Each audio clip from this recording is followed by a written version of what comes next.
Turn and look again. All the way. Now look at her. What does it say? What are we here for? Oh yeah, they were all temperance things. Yeah. In 1872, hooray, hooray, Susan B. knew what to do, hooray, hooray. She marched down Main Street in Rochester, marked a ballot and caused a stir. And we all thank Susan for making a fuss that day. The struggle went on for many a year for me and you. Women had to persevere, but they came through. Lucretia Martin, Matilda Gage, Delia Phillips, how they did rage. And we all thank them for working for me and you. I'm going to share a short story of a long journey.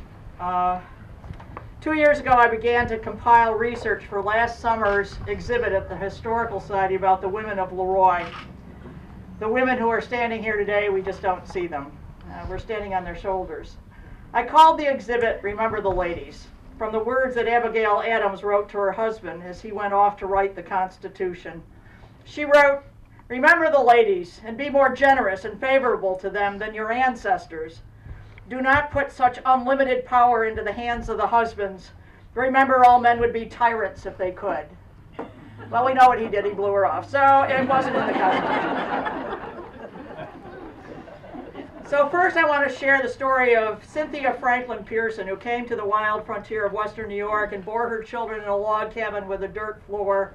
And when her husband died after returning from the Battle of Black Rock during the War of 1812, she was faced with the fact that the law did not give her custody of her own children, nor the right to own the land or the cabin that she and her husband had built. Next, I want to remember the feeling when I placed my hand on the parchment signed by Charlotte LeRoy that relinquished her rights and the rights of her children to inherit any of the many land transactions undertaken by her husband, and she knew that any of her inheritance from her father's estate, which was sizable, immediately became the property of her husband by law. I want to understand the decision of Marietta Ingham not to marry, because she knew that if she married, all of the property of Ingham University in LeRoy, the first university to grant women a 4-year degree, would become the property of her husband. And she and her sister Emily would defy the notion of female determinism that decried that if you stimulated a woman's brain by higher education, that her reproductive organs would shrink and she would not be able to have children. Over a period of 55 years, 8,000 young women attended Ingham University and proved that theory wrong. Several of the Ingham students joined the ranks of Susan B. Anthony and Elizabeth Cady Stanton. Elizabeth Allen Olmsted, an early alumna, wrote a poem declaring women were partners with men, not subservient, as dictated by the Bible. Her poem was published 10 years before Elizabeth Cady Stanton wrote the Women's Bible. I want to read to you part of a speech that was published in the LeRoy Gazette in 1885. It was delivered at a meeting of the Women's Suffrage Committee in a house right next door. 10 million of American citizens are defrauded of their birthright for the crime of being born women. I propose to show our claim to this inheritance and something of its value. The government of these United States is founded upon the power of suffrage. Being founded upon this right, every person born under this government is entitled to the right. In the case of men, this is never disputed. Black men were freed, but to the black women and their white sisters, liberty is a mere negation. They are ignored in the realization of those imperishable truths of the Declaration. And so it was into this community that Delia Phillips came at the age of 61. She had lived her entire life on a family farm in Lima. We know that as a young woman, she had spoken at a temperance meeting, and in LeRoy she served as the secretary to the WCTU. She was not listed as a student at the Genesee Wesleyan Seminary in Lima, nor was she a student at Ingham University.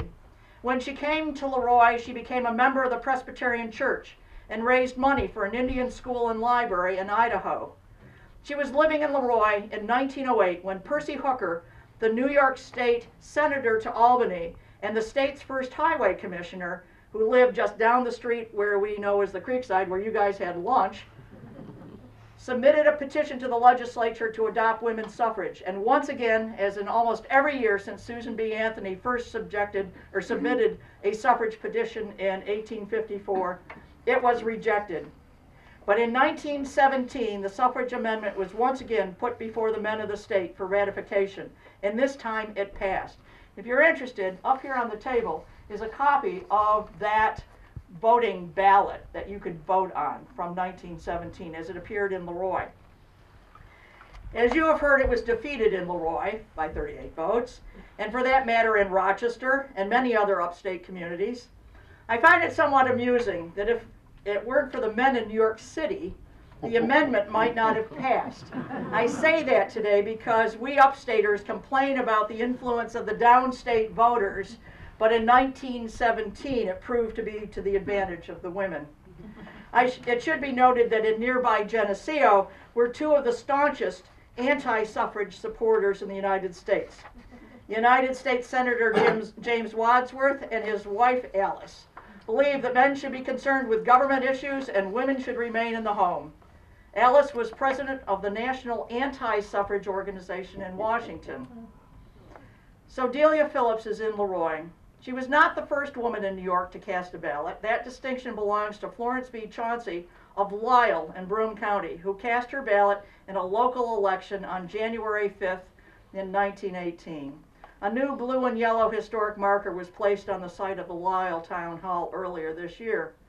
But it does pose the question, who was the first woman to vote in your community? Who was the first woman in your family to vote? They all deserve a historic marker. We know about Delia's historic vote in LeRoy because of an article in the LeRoy Gazette. The many who know and love Miss Phillips because of her sweet and beautiful character appreciate the spirit of sincerity in which she participated in the election and congratulate her upon having been the first woman in LeRoy to exercise the full right of franchise. Of the 134 votes cast, 58 were cast by women. They seemed to enjoy voting thoroughly, many of them coming down from the Red Cross rooms in their caps and aprons to vote. They apparently had little trouble in working the machine.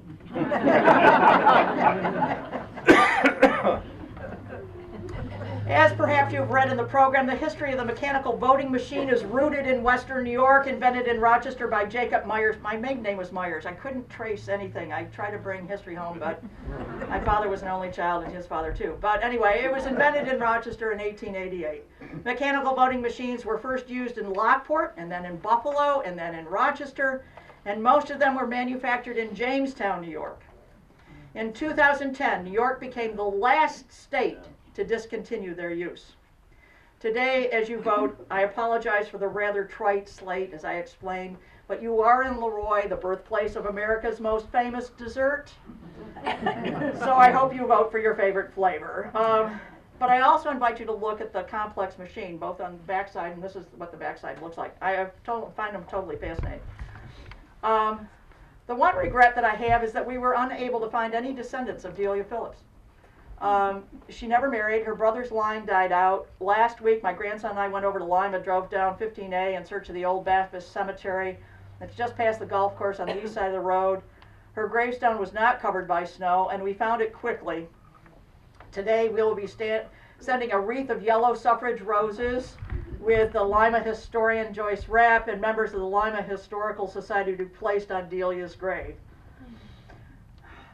Maybe this year, when we all vote and we get those little stickers, we need to go put those stickers on her grave and on the grave of the women that voted.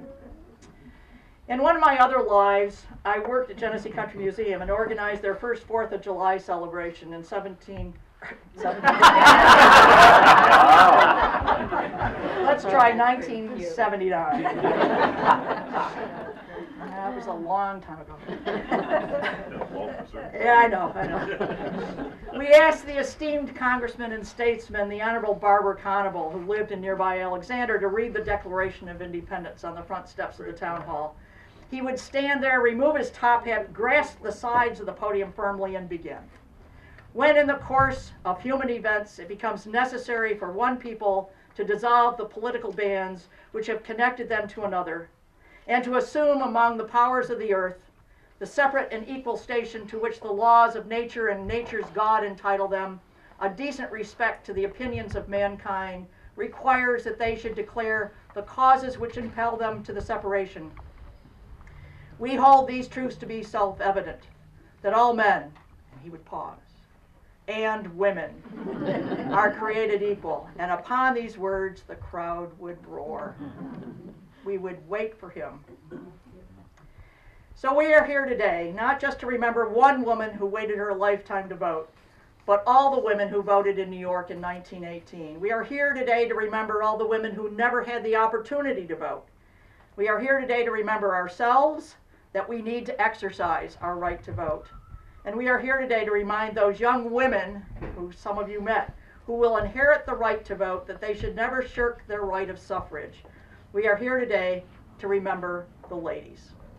If this is not a reminder of how none of us in 2018, 100 years later, should ever take for granted that sacred right to be able to select your leaders. That is the core of democracy. And it pains me to know that we are still far behind in the number of people who do take advantage of that right. And I think it's been important over this last year and a half as the chair of the Women's Suffrage Centennial Commission to tell the stories of the struggles and talk about how women gathered as early as 1848, not far from here in Seneca Falls. I mean, the rest of the nation knows the story of Seneca Falls. Those are our neighbors. And how 300 brave individuals, mostly women, but some enlightened men. I'm not sure they were from LeRoy because they voted against it, but but enlightened men who came together in the middle of what was nowhere. 300 people. Imagine if they had social media, there would have been 3,000 people. But they all gathered with a common spirit and a common purpose, and that is to stand up for the rights of women way back in 1848. And they were brave, they were audacious, they went against the tides of their time, they went against society, they went against their churches, their communities, their families. They marched, they took to the streets, they made their anger known. And if you ever go there and read the inscription of the Declaration of Sentiments, which appears in granite on the walls of this national park, you can feel the anger of these women. They had already had it back in 1848, being treated as property and not having the rights that Lynne spoke about. So this anger just drove them for another 70 years. When you talk about the March of Progress, how long it takes, it was 7 years that people fought and worked and struggled, and finally, a year before it was passed, over 1 million women signed a petition in the state of New York. Can you imagine the challenge of getting 1 million individuals to sign a petition? They finally said, we're tired of losing this battle. We're going to take it to the streets, to the homes, and get the women to sign up for it. And then they got on the ballot, November 6, 1917. And you're absolutely right. Not every year is enlightened, but we got it over the finish line. And remember, it was only men who could vote to grant women the right to vote. So that was significant. That was significant. But then what I'm doing is not just talking about the history of the individuals who led these movements and what they endured and the sacrifice, and Susan B. Anthony being arrested in her own home. I mean, I took my 15-year-old niece to stand in that very spot. I said, I never want you to miss an election because this woman was arrested for doing something that you can do in a matter of a couple of years. Those are the stories I wanted told. But now, what does that mean for women and enlightened men who are with us today for 2018? As we celebrate the very first time that women could actually have the privilege and the pride and the dignity of finally feeling like they had full citizenship. And they walked down here and they cast that right to vote, and we honor that today. And for the young women here today, I hope you'll carry on these stories, because this is what's in our DNA here in upstate New York. This is where it all began. We are the birthplace of the women's rights movement right here in upstate New York. That is our story, that is our legacy.